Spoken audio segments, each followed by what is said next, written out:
மண்டலைகளில் இருப்பவர்கள் மீதும் அல்லாஹ்வின் கருணையும் மன்னிப்பும் என்றென்றும் நிலவட்டுமாக. அன்பிற்கினிய சகோதர சகோதரிகளே, பெரியோர்களே, தாய்மார்களே, அல்ஹம்துலில்லாஹ், புனிதமிக்க இந்த ரமலானுடைய மாதம் மிக வேகமாக நம்மை விட்டு கடந்து கொண்டே இருக்கிறது. மீதம் இருக்கக்கூடிய நாளில் இன்னும் இறையச்சத்தோடு இறை நெருக்கத்தோடு நிறைய அமல்களை செய்யக்கூடிய மக்களாக நாம் நீங்கள் இருக்க வேண்டும்.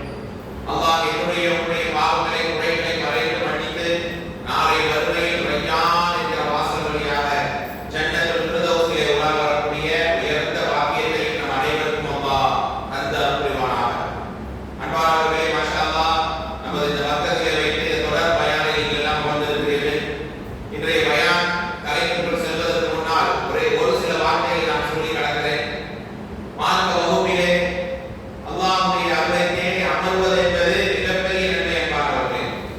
நம்ம தொழுகைக்கு முக்கியத்துவம் கொடுக்கிறோம், பள்ளியில் உட்கார்ந்து குர்ஆன் ஓத முக்கியத்துவம் கொடுக்கிறோம், இன்ன வேற அமல்களுக்கெல்லாம் முக்கியத்துவம் கொடுக்கிறோம். ஆனால் பள்ளியிலே அமர்ந்து மார்க்கத்தை படிப்பதும் மார்க்க உபதேசங்களை பேசுவதும் கேட்பதும் எவ்வளவு நன்மை தெரியுமா?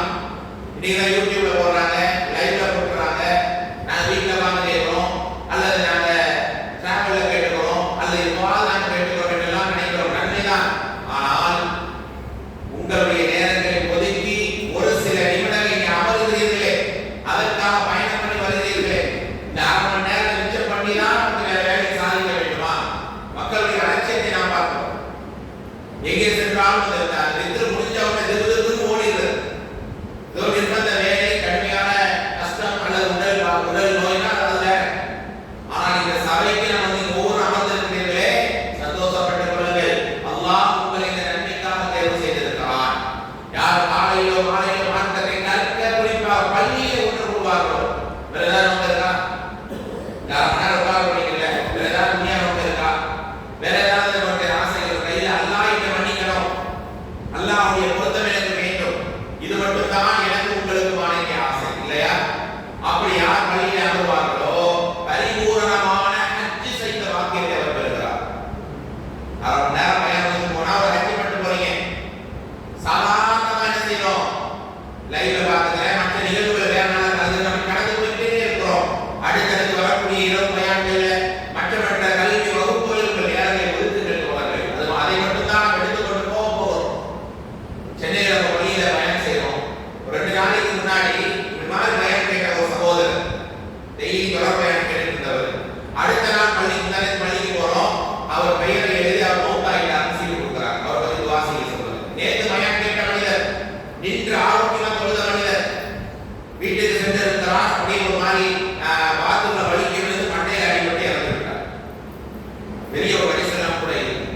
நேற்றுக்கு இரவு தொழுகை தொழுது பயான் கேட்ட மனுஷன் அதே மனிதரால் அடுத்த நாள் அவர் மரணத்தினை அறிவிக்கவிருக்கிறார். இந்த துனியாவில் நீங்கள் எதைத்தான் எடுத்துக்கொண்டு போக போகிறீர்கள்? இந்த துனியாவில் எதைத்தான் நாம் முக்கியத்துவப்படுத்த போகிறோம்? கடந்த ரமலானில் எத்தனை பேர் ரமலானில் இருக்கிறாங்க? இந்த ரமலானை துவக்கியவர்கள் சுப்ஹானல்லாஹ் எத்தனை பேர் முதல் பத்தை கடந்திருக்கிறார்கள்? அல்லாஹ் எனக்கு உங்களுக்கு நீண்ட ஆயுளை, நிறைய ரமலானை தந்து நிறைய அமல் செய்யக்கூடிய தௌஃபீகை இன்ஷா அல்லாஹ் தரட்டும். அப்படியான ஒவ்வொரு வாய்ப்பும் பொன்னான வாய்ப்பு. அன்பானவர்களே, ஒரு பயானை மிஸ் பண்ணிட்டு போறோம் அல்லது சபையில் உட்கார்ந்து அலட்சியப்படுத்துறோம் என்றால், அன்பானவர்களே, நாளைய மீசானில் அங்கே அவன் தவறிப்படுவான். நீங்க பயான் செஞ்சாங்க, எனக்கு பள்ளியில் நான் தொடர்ந்து ஒரு மாதம் அமர்ந்திருந்தால் எனக்கு அந்த மீசான் கணத்திற்குமே மீசானை அல்லாஹ் கபூலாக அதிகப்படுத்தியிருப்பான் என்று அங்கே வந்து நாம் கவலைப்படுவோம். அன்பானவர்களே, நன்மையை எதையும் அற்பமாக கருதிவிடாதீர்கள். இந்த தொடர் பயான் நிகழ்ச்சியை மாஷா அல்லாஹ் குடும்பத்தோடு வந்து நீங்கள் அமரும்போது அல்லாஹ் நம்முடைய பாவங்களை மன்னிக்கிறான். வெறும் தலையை நீங்க அமரல, மலக்குகளுடைய ரத்தை அமர்ந்திருக்கிறீர்கள். அப்படியான இந்த கல்வி வகுப்பிலே இன்னும் நாம் அதிகமான முக்கியத்துவத்தை கொடுப்போம். இன்றைக்கு நான் எடுத்துக்கொண்டிருக்கிற தலைப்பு, மோமின்களே எது உங்களது கண்ணியம். ஷார்ட்டா முடிச்சிடுறேன் இன்ஷா அல்லாஹ். இந்த தலைப்பு என்பது மிக முக்கியமான ஒரு தலைப்பு. மோமின்களே எது உங்களது கண்ணியம்.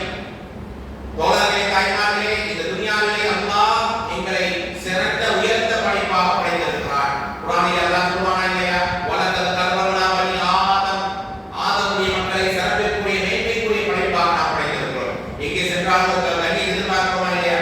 வெளியே வருகிறோம், நல்லா ரிசீவ் பண்றாங்க, வரவேற்கிறாங்க, மரியாதை நடத்துறாங்க, எதிர்பார்க்கத்தான் மனிதன் செய்வான். அதே ஒரு இடத்துல நம்ம மதிக்கல, வான் கேட்கலாம், அந்த வீட்டுக்குள் செல்வோமா? என்றால் நம்ம மக்கள் எல்லாம் அதாவது கண்ணியமா பேசணும், ஒரு கண்ணியமான இடத்தை நான் வாழணும், என் வாகன பார்க்கவே கண்ணியமா இருக்கணும் என்ற எல்லா விஷயத்தையும் கண்ணியத்தை நாம் எதிர்பார்க்கிறோம். ஆனால் இறைவனிடத்தில் வரக்கூடிய கண்ணியம்னா என்ன? அல்லாஹ் உங்களை நேசிப்பான், உங்கள் பாவங்களை மன்னிப்பான், சிறந்த உயர்ந்த இடத்தில் அல்லாஹ் உங்களை மேன்மையாக்கி அழகுபடுத்துவான். அந்த கண்ணியம் யாருக்கு? உண்மையான முஃமின்களுக்கு தான். இந்த தலைப்பினுடைய முன்னுரையாக ஒரு கருத்தை நான் உங்களுக்காக நான் சொல்லுவேன், எனக்கு சேர்த்துதான். உண்மையான கண்ணியம் யாருக்கு தெரியுமா?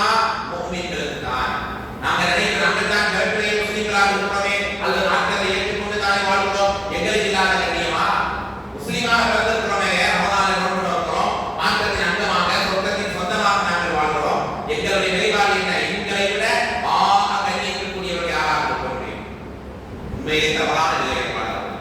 துனியாவிலே பிறக்கிற ஒவ்வொரு உயிரும் இந்த மார்க்கத்தின் அங்கமாகத்தான் பிறக்கிறார், இல்லையா? கொல்லு மௌலூதி யூலத அலல் ஃபித்ரா. அகிலத்தின் அருட்படை அண்ணல் பெருமானார் சொல்வார்கள், உலகத்திலே பிறக்கிற ஒவ்வொரு உயிருமே அந்த இறை மார்க்கத்திலே தான் பிறக்கிறார்கள். அவங்க தாய் தந்தை தான் மாற்றுறாங்க, அவங்க நிலைக்கேற்றார்கள். அப்ப முஸ்லிமா பிறந்தவே எனக்கு கண்ணியம் உயர்வு என்றால் உலகத்திலே பிறக்கிற எல்லாருக்கும் அந்த கண்ணியம் உண்டா இல்லையா? இதுதானே. இன்னும் சொல்ல போறோம், இன்னும் கொஞ்சம் விளக்கமா சொல்லணும்னா ஆலமுல் அர்வாஹ், உயிர்களை ஒன்று சேர்க்கிற இடம் ஒன்று இருக்குது சொர்க்கத்தில். எல்லா ரூமையும் அங்க ஒன்று சேர்க்கிற ஒரு இடம். அதுல என்ன செஞ்சா அல்லாஹ் ஆதம் அலைஹிஸ்ஸலாமுடைய முதுக கலந்தானா. நம்ம எல்லாரும் ஒரு அணுக்கள்ல தான் உருவாகிறோம். அப்ப எல்லாரும் கீழே விழுந்தோம். நான் வந்தேன், நீங்க வந்தீங்க, எல்லாரும் அல்லாஹ்வை ஏற்காதவர்கள், இந்த மார்க்கத்தை ஏற்கக்கூடிய எல்லாரும் தள்ளி விழுகிறார்கள், ஆதம் டு கடைசி குழந்தை வரை. குர்ஆனிலே அல்லாஹ் தெளிவாக சொல்கிறான். 7வது அத்தியாயம் 172வது வசனம். வசன எண்களை எல்லாம் படித்து பாருங்கள் மாணவர்களே. பயான் பேரும் கலையும் இல்லாம அந்த ஆயத்தை புரட்டி பார்க்கும்போது அதிலே தான் நம்முடைய உள்ளங்களை இன்னும் அல்லாஹ் இறைவன் தெளிவுபடுத்துவான். என்ன அல்லாஹ் கேட்கிறான்? எல்லா மக்களையும் எழுப்பி அல்லாஹ் கேட்ட வார்த்தை என்ன? ஞாபகம் இருக்கா? அல்லாஹ் கேட்ட ஞாபகம் இருக்கா? யாருக்கு ஞாபகம் இல்லை? என்கிட்ட கேட்டான், அவங்ககிட்ட கேட்டான், எல்லாத்தையும் அல்லாஹ் கேட்டான். என்ன கேட்டான்? ஆதமையும் அவங்க சந்ததிகளையும் எழுப்பி அலஸ்து பிரப்பிக்கும், நான் உங்கள் ரட்சகனா இல்லையா?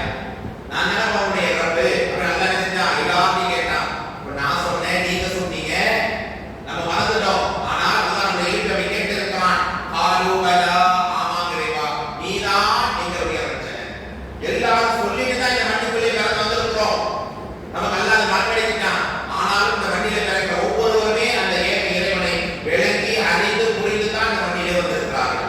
இப்ப எல்லாருக்கும் கண்ணி கிடைக்குமா? எல்லாருக்கும் அல்லாஹ் தரப்பின் ஐந்தது கிடைக்குமா? எல்லாரும் நாளை சொர்க்கத்தின் சொந்தங்களாக மாறி விடுவார்களா? இல்லை தோழர்களே. இன்னைக்கு 2 வகையான மக்களை பிரிக்கலாம். ஒன்று யார்? முஸ்லிம், இன்னொருவர் யார்? முஃமின். முஃமினுக்கு தான் கண்ணியம். அந்த முஃமினுக்கு முஸ்லிமுக்குள்ள டிஃபரன்ஸ் என்ன? இந்த உரையை பேசுற நானும் கேட்கிற நீங்களும் முதல்ல விளங்கணும், அடிப்படையை விளங்க வேண்டும். அல்லாஹ் இந்த முஸ்லிமுடைய பட்டியல வச்சிருக்கானா? முஃமின் என்கிற நிலையை வச்சிருக்கானா? முஸ்லிம்னா யார்? முஃமினா யார்? அத சொல்ல முடியுமா? முஸ்லிம்னா அல்லாஹ்வுடைய கேட்டுட்டு அதுபடி நடக்கிறவங்க முஃமின். கேட்டு நடக்கிறவங்க முஸ்லிமா அல்லாஹ்வை ஏற்று நடக்கிறவங்க. முஃமினா முஃமின்னா அது என்னென்னமோ அல்லாஹ் சொல்லியிருக்கானோ அதன்படி செயல்படுறது. முஸ்லிம் என்பவர் யாருன்னா 11 காலத்தில் நம்ம இருப்பார். இஸ்லாமினுடைய 5 பில்லருடைய 5 தூண்கள் கலிமா, தொழுகை, நோன்பு, ஸகாத், ஹஜ். எல்லாரும் போறோமா? இஸ்லாமிய 6 நம்பிக்கை ஈமானுடைய பாடங்கள். அல்லாஹ்வை நம்புவது, மலக்கு, வேதங்கள், பூதர்கள், மறுமை நாள் விதி. இந்த 11ஐயும் சரியாக நம்பி ஷிர்க் வைக்காம அல்லாஹ்வை முழுமையாக ஏற்று ஒரு இஸ்லாமிய டோருக்குள்ள வரவர் யார்? முஸ்லிம். சரிங்களா? ஆனா முஃமின் என்பவர் யார்? இந்த 11ஐயும் நம்பி அல்லாஹ்வையும் அந்த தூதரை உள்ளத்தில் தாங்கி இறைவனுடைய ஒவ்வொரு கட்டளைகளையும் பின்பற்றுவார். குர்ஆனிலே ஒரு சூரா உண்டு, சூரா அல்-முஃமினூன். சூரா அல்-முஃமினூன் எத்தனை பேர் படிச்சிருக்கீங்க? யாரெல்லாம் சூரா முஃமினூன் படிச்சிருக்கீங்க? எத்தனாவது அத்தியாயம் அது? 23வது அத்தியாயம். நாளைக்கு பயானுக்கு வரும்போது இன்ஷா அல்லாஹ் கொஞ்சம் புரட்டி பார்த்துட்டு வாங்க. குர்ஆனை கொஞ்சம் புரட்டுங்கள் சகோதர சகோதரிகளே. இந்த ரமலான் ஒரு நாள் ஃபுல்லா தாலிக்கு இருக்கீங்க, ஒரு நாள் ஃபுல்லா பசிச்சிருக்கீங்க. என்ன காரணம்? இந்த குர்ஆனுக்கு தான். குர்ஆனை கண்ணியப்படுத்த தான் இந்த ரமலான். அந்த குர்ஆனை நாம் புரட்டி பார்க்கிறோம். குர்ஆனில் அல்லாஹ் 23வது அத்தியாயத்தில் பேசுகிறான். அத் அஃப்லஹல் முஃமினூன், முஃமின்கள் வெற்றி அடைந்து விட்டார்கள். யாருங்க? முஃமின்கள் பண்புகள் என்ன? தொழுகையை பேணுதலோடு இருப்பாங்க, கற்பொழுக்கத்தோடு இருப்பாங்க, அமானிதங்களை சரியாக ஃபாலோ பண்ணுவாங்க, எல்லா நேரத்திலும் அல்லாஹ்வை பயந்து கட்டுப்பட்டு நடப்பாங்க, எல்லாம் அல்லாஹ் லிஸ்ட் பண்றான். கடைசி அல்லாஹ் சொல்லும்போது உலாயிக ஹுமுல் முஃமினூன ஹக்கா, அவர்கள் தான் சத்தியமாக இறைநேசர்கள் மூமின்கள். நான் அல்லாஹ்வுடைய மேற்காணி மனிதனாக இருக்கிறேன். ரமலானிலே பார்த்தா ஒரு இபாதத் என்ன ரெகுலரா போற மக்களுக்கு நம்ம என்ன பள்ளியை மாறி வந்துட்டோமா? இவ்வளவு கூட்டம் இருக்குது சொன்னாங்க. ஒரு சமூக ஒன்றரை சமூக பள்ளியில இடமே கிடைக்கல. ரமலான் தொழுகையாளர்கள் தான் நாங்க. ஆனா உண்மையான மூமின் அப்படி இருக்க மாட்டான். அல்லாஹ் என்ற பெயரை கேட்டான். இப்போதெல்லாம் உங்கள் உள்ளங்கள் வளையுமோ தோழர்களே தாய்மார்களே, நீங்கள் படித்து பார்க்க வேண்டிய வசனம் தான் 8வது அத்தியாயத்துல 2வது வசனம். மைண்ட்ல வச்சுக்கணும். இன்னமல் முஃமினூன், நம்ம நினைச்சு நான் தான் அல்லாஹ்வே உயர்ந்த மூமின், எனக்கு மேல யாருமே கிடையாதுன்றதா நம்முடைய நினைப்புகள் இருக்கிறது. அல்லாஹ் இந்த இடத்தை வச்சிருக்கிறான் என்று நீங்க என்ன செய்யணும்? கொஞ்சம் யோசித்து பார்க்க வேண்டும். உண்மையான மூமின்கள் யார்? இதா துக்கிரல்லாஹ் வஜிலத் குலூபுஹும், அல்லாஹ் என்ற பெயரை கேட்டாலே நீங்க மூமினா இருந்தால் உங்க உள்ளம் நடுங்கணும். வைதா துலியத் அலைஹிம் ஆயாத்துஹு, அன்றைய ஆயத்தை நம்ம கேட்டிருப்போம். அல்லாஹ்வுடைய வசனங்கள் சொல்லப்பட்டால் டெய்லி பயான் பண்றாங்க. குர்ஆனியா குர்ஆனை இமாம் ஓதுற கேட்கும்போது அப்படியே உள்ளம் நடுங்க வேண்டும். ஈமான் அதிகரிக்க வேண்டும். சோதனைகள் வந்தால், கஷ்டங்கள் வந்தால், பிரச்சனைகள் வந்தால் வஅலா ரப்பிஹிம் யதவக்கலூன், ரப்பி மீதே முழு தவக்கலை வைப்பார்கள். இந்த மண்டலை வாழ்க்கை இருந்தா அல்லது பெயர் தாண்டி முஸ்லிமாக நான் இருக்கிறேன், அல்லாஹ் என்றால் யார், ரசூல் என்றால் யார், மார்க்கம்னா என்ன, மறுமைனா என்ன, எதுவுமே எனக்கு தெரியாது. வெள்ளிக்கிழமை தொழுவேன், ரமலானுக்கு இபாதத்தை செய்வேன், எப்பவாவது கட்டுப்பா செஞ்சு என்னுடைய கடமை முடிப்பேன் என்றால் அல்லாஹ்வுக்கு முன்னால் நாளை மறுமையிலே முஸ்லிம்கள் அணியில் அல்லாஹ் என்ன இருப்பானா அல்லது மூமின்கள் என்ற அணியில் அல்லாஹ் இருப்பானா? எங்கே நாம் இருக்க போகிறோம்? நான் எப்படி வாழ்கிறேன், என் குடும்பத்தை எப்படி வாழ வைத்துக் கொண்டிருக்கிறேன் என்பதை கொஞ்சம் கவனமாக யோசித்து பார்த்து தோழர்களே தாய்மார்களே, இன்னும் உங்களுக்கு தெளிவாக சொல்லி நான் தலைப்புக்குள்ளே வருகிறேன். ஒரு நேரம் சில கிராமப்புற அகதிகள் வருகிறார்கள். பெருமானார் என்று சந்திக்கிறாங்க. அல்லாஹ்வையும் மார்க்கத்தையும் தூதுத்துவத்தையும் எல்லாம் தெளிவாக அறிந்து புரிந்து ஏற்றுக்கொள்கிறார்கள். பெருமானாரை கலிமாவை சொல்லிக் கொடுக்கிறார்கள். அஷ்ஹது அல்லா இலாஹா இல்லல்லாஹ். அவங்களும் கலிமாவை ஏற்றுக்கொள்றாங்க. உடனே அவங்க சொன்ன வார்த்தை குர்ஆனை படித்து பாருங்கள். 49வது அத்தியாயம் 14வது வசனம். சூரா குஜராத்ல 14வது வசனம். காலத்தில் அஅராபு ஆமன்னா, அந்த கிராமப்புற மக்கள் சொன்னாங்க நாங்கள் மூமின்கள் ஆயிட்டோம். அப்பதான் இஸ்லாம் ஏத்துக்கிறாங்க. அப்பதான் அல்லாஹ் சொல்லி அந்த 11 காரியத்தை நம்பி ஏத்துக்கிறாங்க. அவ்வளவுதான். சரி, ஆர்வத்துல சொல்றாங்க ரசூலுல்லாஹ்வை சந்திப்பதா நமக்கு எவ்வளவு பெரிய ஆசை. நாளை மறுமையில பெருமானாரை சந்திக்க மாட்டோமா? அவங்க பொன்னான கரத்தால கௌசல்யத்தை அருந்த மாட்டோமா? நாளை மறுமையில அவங்களோடு சொர்க்கத்தை இடம் கிடைக்காதா கேட்கிறோமே. அந்த ரசூலுல்லாஹ்வை அகிலத்தின் அருட்கொடையை நேரா பார்த்து இஸ்லாம் ஏற்றவர்கள் மூமின் சொல்லக்கூடாதா? அந்த அந்த அடையாளம் அவங்களுக்கு இல்லையா? அல்லாஹ் ஏற்கிறார். குல்லம் துமினு, நபி நீங்க சொல்லுங்க அவங்க மூமின்கள் இல்லை. அல்லாஹ் ஏத்துட்டாங்க. ரசூலுல்லாஹ் சொல்லிய கலிமாவை ஏத்துட்டாங்க. நேரா பார்த்து ஏத்துறாங்க. ஆனா அல்லாஹ் என்ன செய்யறாங்க? மூமின்களுடைய லிஸ்ட்ல அல்லாஹ் சேர்க்கல. வலம்மா யதுகுலில் ஈமான ஃபீ குலூபிஹிம், அவர்களுடைய உள்ளத்திலே ஈமான் நுழையவில்லை. அல்லாஹ் ஏத்துட்டாங்க. மார்க்கத்தை ஏத்தானா அல்லாஹ் நினைச்சா அவங்க முஸ்லிமுடைய லிஸ்ட்ல வலாகி கூல் அஸ்லம்னா முஸ்லிம் சொல்லுங்க நபியே, மூமின் நாம சொல்ல முடியாது, நான் ஏற்க மாட்டேன். அப்ப என்னை உங்களை அல்லாஹ் இந்த லிஸ்ட்ல வச்சிருக்கான். இந்த ரமலானிலே தயவு செய்து அதை பற்றி யோசியுங்கள். மார்க்கத்தின் அங்கமான சொந்தத்தின் சொந்தமா நாம எங்க வாழ்க்கை நடத்துகிறோமா? எத்தனை அல்லாஹ்வுடைய ஆயத்திலே கேட்டு கேட்காமல் போகிறோமே. என்னுடைய வாழ்க்கை தொழுகை சரியாக இருக்கிறதா? குடும்பம் வாங்க கரெக்டா இருக்குமா? நல்ல கணவனா நல்ல மனைவியா ஈமானுள்ள அடியானா என் வாழ்க்கை நடக்குதா என்று கொஞ்சம் யோசித்து பாருங்கள். அப்படியான உண்மையான மூமின்களுக்கு தான் அல்லாஹ் என்ன செய்கிறான்? சிறந்த உயர்ந்த கண்ணியத்தை தருகிறான். காணவர்களே, அல்லாஹ் சூரா ஹூத் 11வது அத்தியாயம் 15வது வசனம். மன் கான யுரீதுல் ஹயாத்தத் துன்யா வ ஸீனதஹா, யார் துன்யாவை வேண்டும் அல்லாஹ்வை மறக்கிறான், ரசூலை மறக்கிறான், அப்படியானவர்கள் அல்லாஹ் என்ன செய்றான் தெரியுமா? வஃபி இலைஹிம் அமாலஹும் பிஹா, துன்யாவில் எல்லா வேலையும் தருவான், எல்லா மரியாதையும் அல்லாஹ் கொடுத்துருவான். வஹும் லா யுஹஸூன், அவர்கள் குறை வைக்கப்படவே மாட்டார்கள். எல்லா இஸ்ஸத்தையும் பெற்றுடுவார்கள். ஆனால் மறுமையுடைய நாளிலே அவர்களுக்கு எந்த சிறப்பு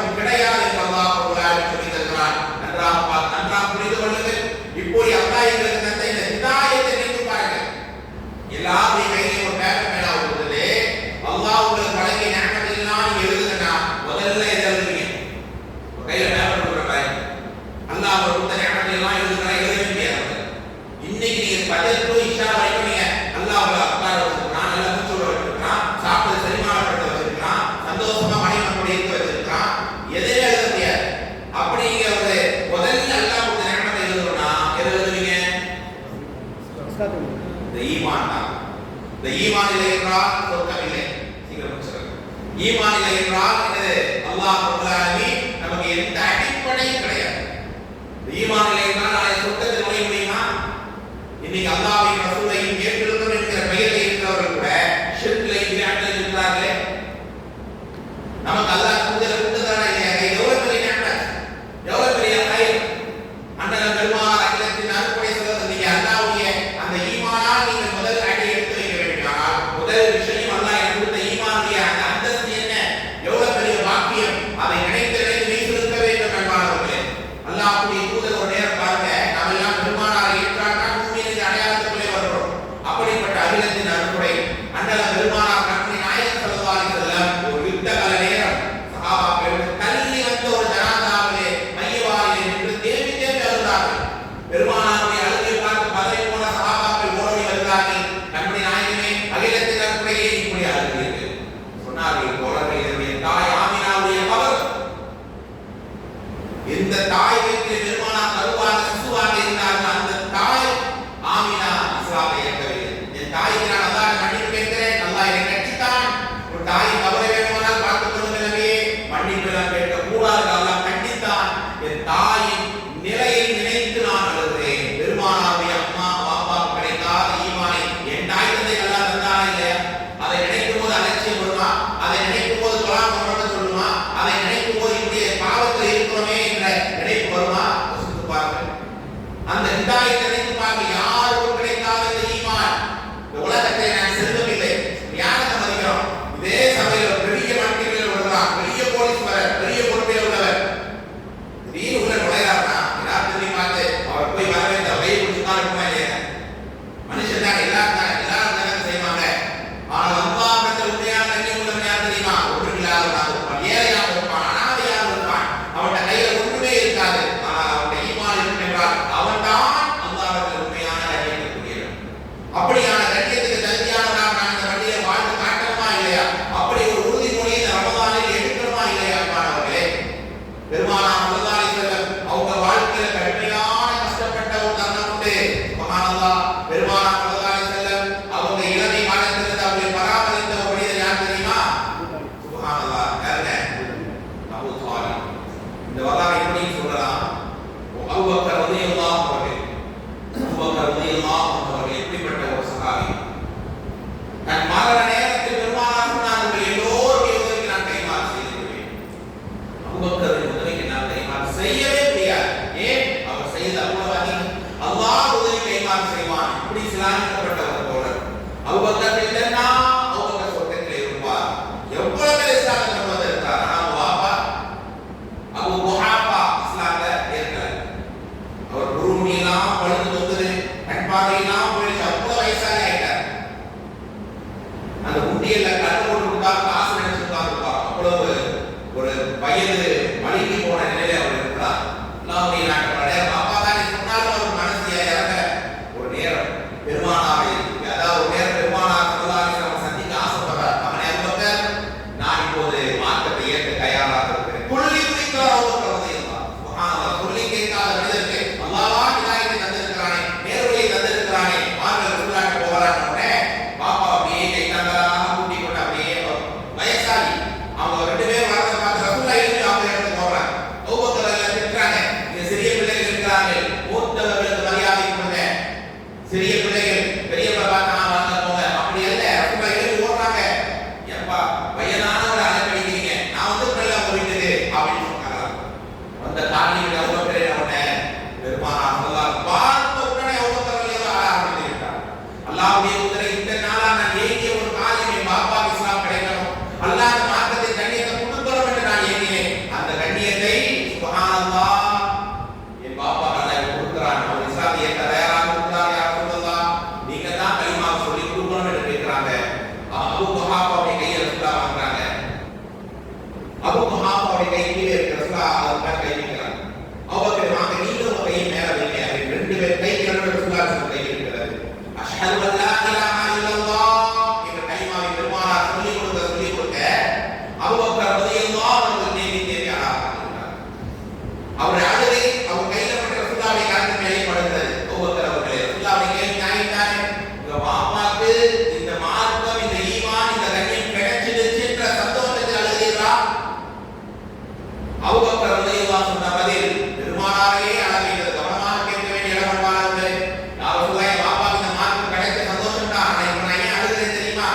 சில காலங்களுக்கு முன்னால் உங்களுக்கு அவனா பாதுகாப்பா இருந்த சாச்சா அபூ தாலிப் போய் நீங்க அழுதீங்க, அவர் சக்கராத்திலே கிடக்கிறார். நீங்க நான் ஒரு நாளைக்கு 1000 ரூபாய் லா இலாஹா இல்லல்லாஹ் சொல்லப்படி நான் சொல்லிட்டேன் வருமானம் தர மாட்டான்.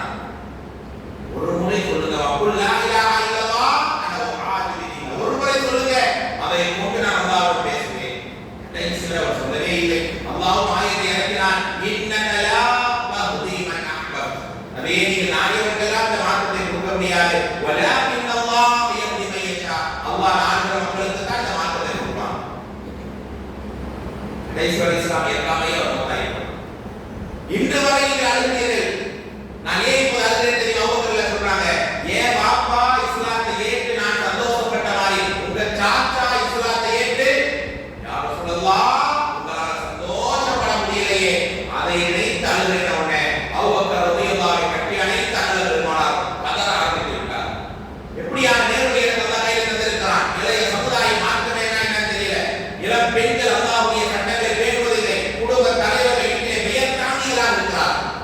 மார்க்கத்தை பேசுறோம், கேட்கிறோம். ஒரு நிக்கா வீட்ல ஒரு மார்க்கம் இல்லாத வீடுகளிலே அல்லாஹ் ஒரு ரசூலும் பேணப்படாத சபைகளை இருக்கிறோமே, எப்படி அல்லாஹ் இந்த கண்ணியத்தை தருவான் தோழர்களே? எப்படி அல்லாஹ் அந்த மேன்மை நம்மால் பெற முடியும்? ஆனா இந்த மக்களுக்கு அல்லாஹ் பாப்பாக்கு கிடைக்காத இந்த ஈமானிய கண்ணியத்தை அந்த அபூ தாலிப் பெற்றெடுத்த 2 முத்துக்களுக்கு அல்லாஹ் தந்தார். சுப்ஹானல்லாஹ். அபூ தாலிபுடைய 2 மகன்கள் யாரு? ஹம்சா கிடையாது. அலி இப்னு அபீ தாலிப் இன்னொருத்தர் யாருங்க? Jafar ibn Abu Talib. Jafar ரலியல்லாஹு அன்ஹு. 2 பேர். வேறு சில மகன்கள் இருந்தாலும் வரலாற்றில் அறியப்பட்ட 2 பேர்கள் முத்துக்கள். அலி ரலியல்லாஹு அன்ஹு நான் சொல்ல வேண்டுமா உங்களுக்கு எல்லாம்? அலி ரலியல்லாஹு அன்ஹு சொர்க்கத்தின் சொந்தம் என்று அறிவிக்கப்பட்டார்களா இல்லையா? சுப்ஹானல்லாஹ். ஹைபருடைய போர்க்களம் தோழர்களே, போருக்கு முந்திய நாள், போருக்கு முந்திய இரவே பெருமானார் சொன்னார்கள், நாளை அல்லாஹ்வும் ரசூலும் நேசிக்கிற ஒரு மனிதனுக்கு கரத்திலே போருடைய கொடியை நான் தருவேன். இது எவ்வளவு கண்ணியம் இருக்குமா? இப்போ வெளியில 2 பேர் நிற்கிறாங்க. ஒருத்தர் நகைகளும் பணங்களை வச்சு நிற்கிறார். இன்னொருத்தர் அல்லாஹ்வும் ரசூலுடைய நேசத்தினுடைய அடையாளத்தை வச்சு அந்த ஒரு லெட்டர் மாதிரி இவருக்கு கொடுக்கிறார். எல்லாரும் எதுவுமே வாங்குவோம். யதார்த்தமா சொல்லுறேன், அல்லாஹ் ரசூலுடைய நேசம் தானே சொல்றேன். அதை விட ஒரு பாக்கியமே கிடையாது. இரவெல்லாம் யாரும் உறங்காம அப்படியே நிற்கிறாங்க. அபூபக்கர் ரலியல்லாஹு அன்ஹு அவர்கள் கூட அந்த போருடைய கொடியை அல்லாஹ் நேசிக்கிறாங்க. இதை விட என்ன கண்ணியம் வேண்டும் என்று எல்லாரும் காத்திருக்கிற நேரம் போருடைய காலை விடுகிறது. அண்ணன் பெருமானார் அகிலத்தின் அன்புரை கேட்டார், ஐன அலி, என் தம்பி அலியே, என் தம்பி அலியே என்று கேட்டார்கள். அந்த நேரம் அல்லாஹ்வுடைய ரசூலுல்லாஹ் அலி ரலியல்லாஹு அன்ஹு இரவெல்லாம் உறங்காமல் கண்களில் துடித்துக் கொண்டிருக்கிறார். அழைச்சிட்டு வாங்க. உடனே அந்த நேரத்தில் உமிழ்நீரை பெருமானார் அலி ரலியல்லாஹு அன்ஹு கண்ணில் தடவி தந்தார்கள். இந்த அலியே என்ற போருடைய கொடி அவர் கையிலே கொடுக்கிறார்கள். வரலாற்றில் நீங்கள் படிக்கலாம். அந்த கண் வழியிலே பேசி தேவி அழுகிறார்.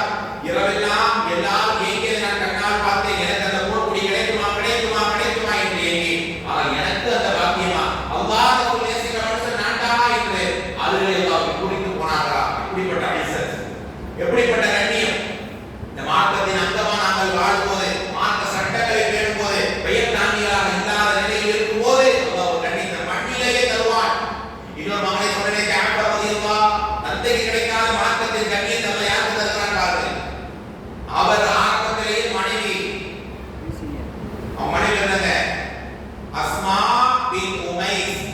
யாருடைய மனைவி? ஜாஃபர் ரலியல்லாஹு அன்ஹு மனைவி பேரு அஸ்மா பின் உமைஸ். வீட்டு பெண்கள் போய் வரலாறு கண்டிப்பாக சொல்ல வேண்டும். சுப்ஹானல்லாஹ். ஆரம்பத்திலேயே மனைவி பிள்ளைகளை கூட்டிக் கொண்டு என்ன போயிட்டாரு? அபிசினியாவுக்கு போயிட்டாரு. அபிசினியாவில் அந்த கஷ்டம், மக்களை அழைத்து போய் முதலில் இருக்கிற அந்த பையன் மக்களோட இருக்கிறாரு, மார்க்கத்தை எடுத்து வைக்கிறாரு. இல்லாத மக்களை எது பதினாறு போறாங்க, இன்ஜெக்ட் பண்ணி 50 கூட வரல. அந்த வேலையில் இருக்கிறாரு. எப்போ வராருன்னா மதீனாவுக்கு போன பிறகு அதே ஹைபர் போர் முடிஞ்சு பெரிய வெற்றி. ரசூலுல்லாஹி அலைஹி வஸல்லம் மக்காவுக்குள்ள அப்படியே மதீனாவுக்குள்ள வராங்க. போர் முடிச்சுட்டு இவர் மனைவி மக்களோட மதீனாவுக்குள்ள அபிசீனியாவுக்கு உள்ள வருகிறார். பெருமானார் ஸல்லல்லாஹு அலைஹி வஸல்லம் அப்படியே தம்பி ஜாஃபரை பார்த்த உடனே அப்படியே துள்ளி குதித்து ஓடி வருகிறார்கள். சொல்றாங்க, "பிஐயி வாஃப்ரா", நான் ஏன் இவ்வளவு சந்தோஷப்படுறேன்? மனசு சில நேரம் ரொம்ப எக்ஸைட்டா சந்தோஷப்படும். ரொம்ப அப்படியே மனசு அப்படியே ஆனந்தத்தை துள்ளி குதிக்கும். ரசூலுல்லாஹ் சொல்றாங்க, "ஏன் இவ்வளவு சந்தோஷப்படுறேன்? இப்ப அந்த ஹைபருடைய வெற்றியா அவருடைய குதூபி ஜாஃபர், என் தம்பி ஜாஃபர் வருகையா ஒரு நாள் வந்து பார்க்கறேன். இந்த தங்கத்தை, இந்த மாணிக்கத்தை அப்படியே கட்டி தள்ளி கொண்டார்கள்."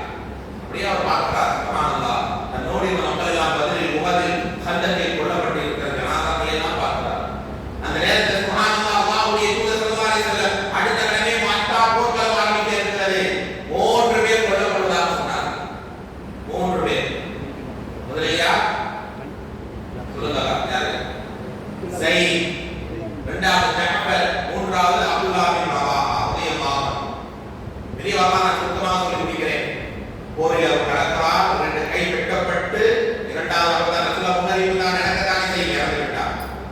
அப்படியே அவருடைய இறப்பு செய்தி ரசூலுல்லாஹ் வீட்டுக்கு சொல்ல வராங்க. சுப்ஹானல்லாஹ், வீட்டுல அவங்க பிள்ளைகள்லாம் அப்படியே நிற்கிறாங்க.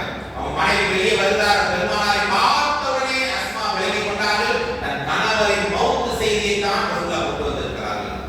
பெருமானார் அந்த மனைவியை பார்த்தவுடனே ஆரம்பித்து விட்டார்கள். தன் தம்பியோட ஒரு நாள் கூட இருக்க முடியல. ஆனால் அவங்க மனைவி பார்த்து சொன்ன, அஸ்மா உடைய கணவர் ஜாஃபர் அவருடைய 2 கை வெட்டப்பட்டதால் 2 ரக்கைகளோடு அவர் சொர்க்கத்திலே பார்த்து கொண்டிருக்கிறார். என் கண்ணால் நான் அதை பார்க்கிறேன். இதை என்ன கண்ணியம் வைக்கும் தோழர்களே, தாய்மார்களே, எப்படியான இஸ்ஸத்தை அல்லாஹ் ஈமான் பரிசாக அல்லாஹ் தந்தார். இந்த அஸ்மா ரலியல்லாஹு அன்ஹா சொன்னனே, அவங்க ஆரம்பத்தில் மதீனாவுக்கு வராங்க இல்லையா, அந்த நேரத்தில் பெண்கள் கவனிக்க வேண்டிய இடம் முதல்ல எங்க தங்க வைக்கிறாங்க, சரியான வீடு இல்ல.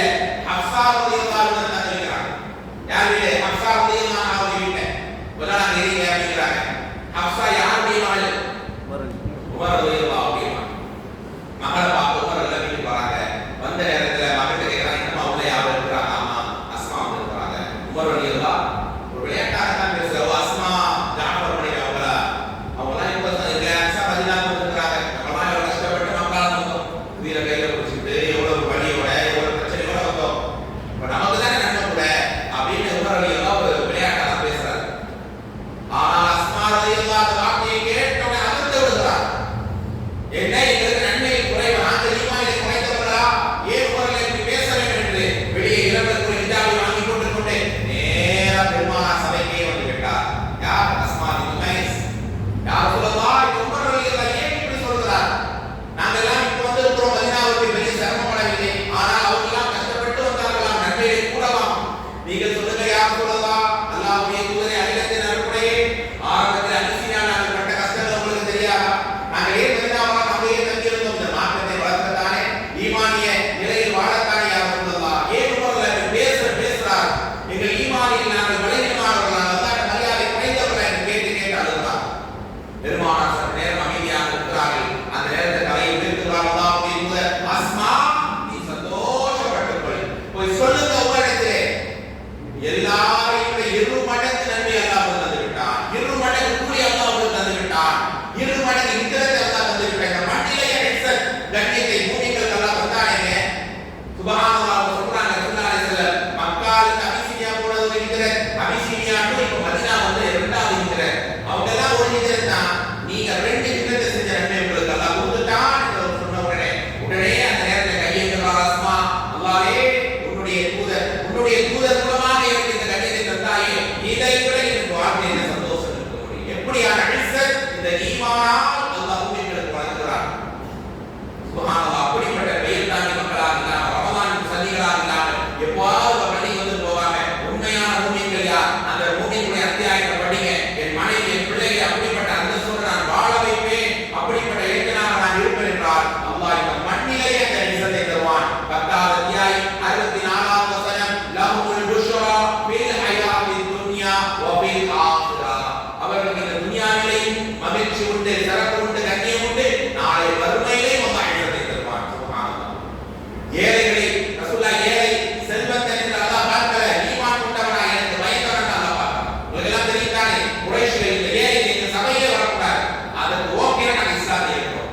பெருமானார் ஓகே பண்ண ரெடியானாங்க. அல்லாஹ் உடனே ஆயத்தை இறக்கினா இல்லையா? 6:52 வசனம், வலா ததுல் லதீன யதுஊன ரப்பஹும் பில் கதாதி வல் அஷ். காலை மாலை இணைய வணங்குகிற மக்களை யாருமே நீ வரட்ட மாட்டீங்க. எங்கேயும் அல்லாஹ் ரசூலை இப்படி கண்டிக்கிறான், அந்த அளவுக்கு கண்டிக்கிறான். இந்த ஏழை மக்களை யார் கட்ட பார்க்கிறீங்க? இவர்களை விட இவர்கள் தான் எனக்கு மரியாதை மிக்கவர்கள். அல்லாஹ் உடனே அந்த ஆயத்தை இறக்கி அந்த பிலால், அம்மார், சுவை போன்ற ஏழைகள் அல்லாஹ் அரவணைத்தானே. இந்த ஈமானுக்குள்ளே பரிசு தானே. அப்படிப்பட்ட மூமின்களாக நாம் நிச்சயம் இந்த மண்ணில் அல்லாஹ் கொடுத்த பொக்கிஷம் இந்த ஈமான். அதிலே மழையிலும் அடையாமல் மார்க்கத்தை சரியாக படித்து வளரக்கூடிய இளைய சமுதாயத்துக்கு உண்மையான ஈமானை சொல்லிக் கொடுத்து நாவால் திறந்தால் யாருக்கும் தொல்லை தராமல் உண்மையான மூமின்களாக நாம் வாழுவது இந்த மண்ணிலே கண்ணியத்தை தருவான். அபிமார்களுக்கும், நல்லோர்களுக்கும், சாலிஹீன்களுக்கும், சஹாபாக்களுக்கும் இந்த கண்ணியத்தை போல நாளை மறுமையிலேயும் உண்மையான மூமின்களுக்கு அல்லாஹ் சொர்க்கத்தில் உயர்ந்த இடத்தை தருவானே. அடியானுக்கு எது வேண்டுமா என்று அல்லாஹ் நம்மை பார்த்து கேட்பான். உங்களுக்கு எது வேணுமா? அல்லாஹ் இல்லை என்கிட்ட கேட்பான், உங்கள்கிட்ட கேட்பான். யா அல்லாஹ் எல்லாம் இருக்கிறது, மீண்டும் உன்னை பார்க்கணும். அல்லாஹ் நம்மை அப்படி